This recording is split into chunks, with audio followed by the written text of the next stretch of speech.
ఉన్నది? ఒక మాటలో చెప్పండి.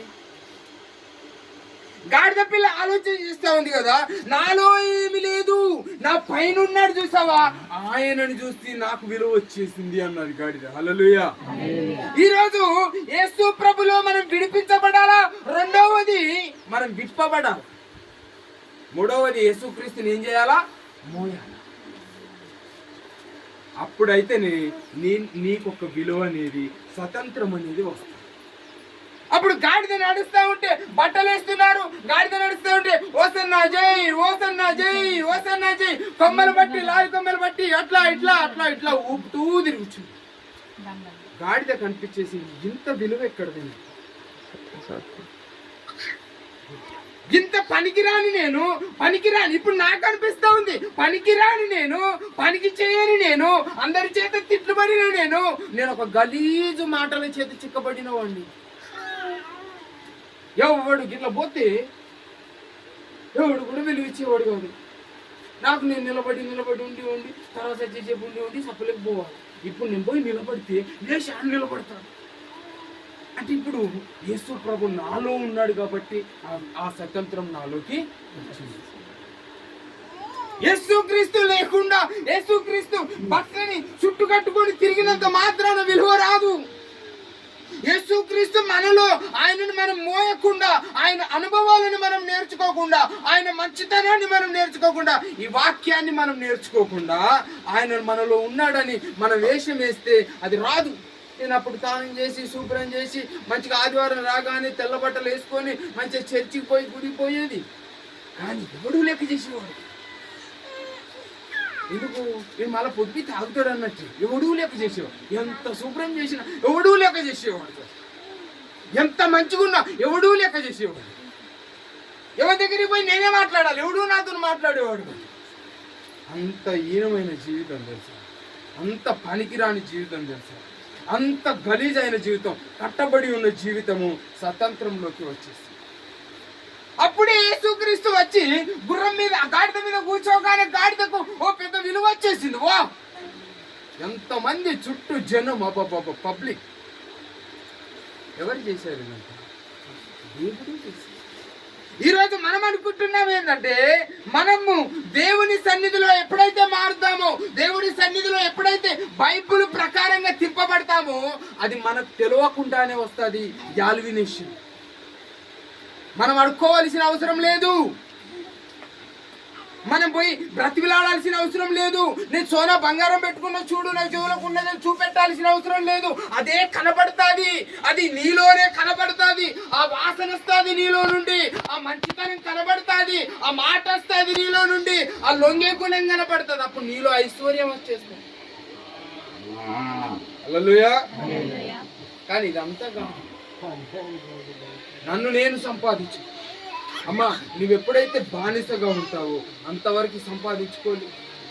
ఎప్పుడైతే కట్టబడి ఉంటావో అప్పటి వరకు నీకు ఏమీ కాదు. నీతో ఎంత చేసినా ఈ లోకం వరకే, ఎంత ప్రయత్నం చేసినా ఈ లోకం వరకే. వాస్తవం చెప్తున్నా, ఎంత ప్రయత్నం చేసినా, జనరల్ నాలెడ్జ్ ఉపయోగం చేసినా, నువ్వు పెద్ద పెద్ద చదువులు చదివి ఇంటర్నెట్లు అన్ని కొట్టి ఎంత సబ్జెక్ట్, ఎంత నాలెడ్జ్ పెట్టినా నువ్వు ఈ లోకం వరకు. నువ్వు ఇప్పబడితే తప్ప పరలోక రాజ్యం పోదు.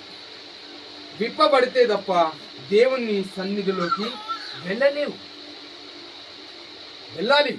నేను విప్పబడాలి. నన్ను మార్చండి ప్రభా, నా జీవితాన్ని మార్చండి ప్రభా అని మనం ప్రార్థన చేసుకోవాలా. ఈరోజు జై జై జై జై ప్రతి చర్చిలో చూడండి ఎంత ఉల్లాసం ఉంటుందో. అది కాదు. ఏం కావాలా? ఆ గొర్రె పిల్లని అందుకే ఇప్పేశాడు యేసుప్రభు. వచ్చేమన్నాడు, నువ్వు గొర్రెవు, నిన్ను విప్పడానికే వచ్చాను నేను. ఎప్పుడు చెప్పాడు? మన జక్కరే ఎప్పుడో చెప్పేశాడు, 9:9లో చెప్పాడు. అప్పటికి దేవుడు పుట్టలే, అప్పుడు కన్యకే లేదు. అప్పుడే రాశాడు, మిస్సయ్య పుడతాడు, గాడిద పిల్ల రిలీజ్ అవుతాది, గాడిద పిల్ల మీద ఆయన ఊరేగింపులు అవుతాయి, శివుడి కుమార్తెలారా భయపడద్దు భయపడద్దు భయపడదు. ఆ కాలంలోనే చెప్పాడు. అది నెరవేర్చాడు. అది ఈరోజు నెరవేర్చాడు. ఈరోజు మనం ఏం చేయాలా? అందరం విప్పబడాలి. మొట్టమొదటిగా విప్పబడకపోతే బానిసలుగా ఉన్నాయి. నువ్వు మారకపోతే ఇంకా బానిసవి. నువ్వు మాట వినకపోతే ఇంకా బానిసవే. నాకేమి తెలియదక్క, నాకేమి తెలియదు.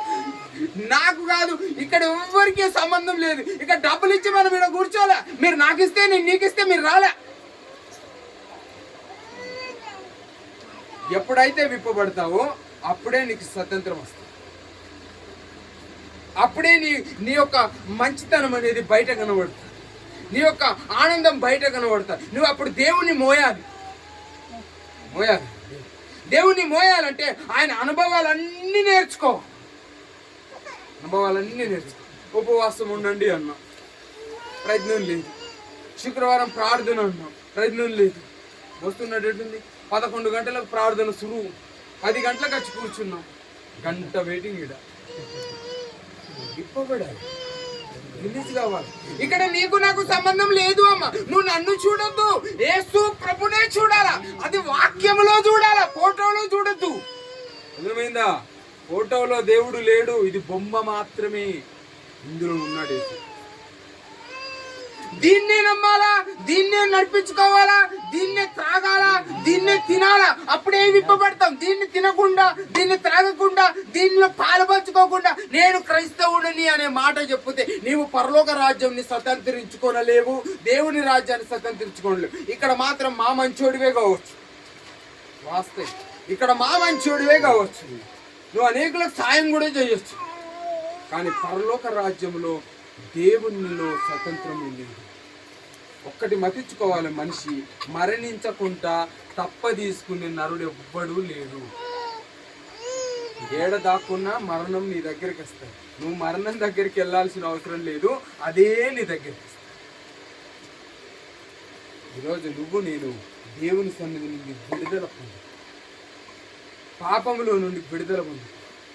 అందుకే శివోని కుమార్తెలారా భయపడద్దు, జడియొద్దు.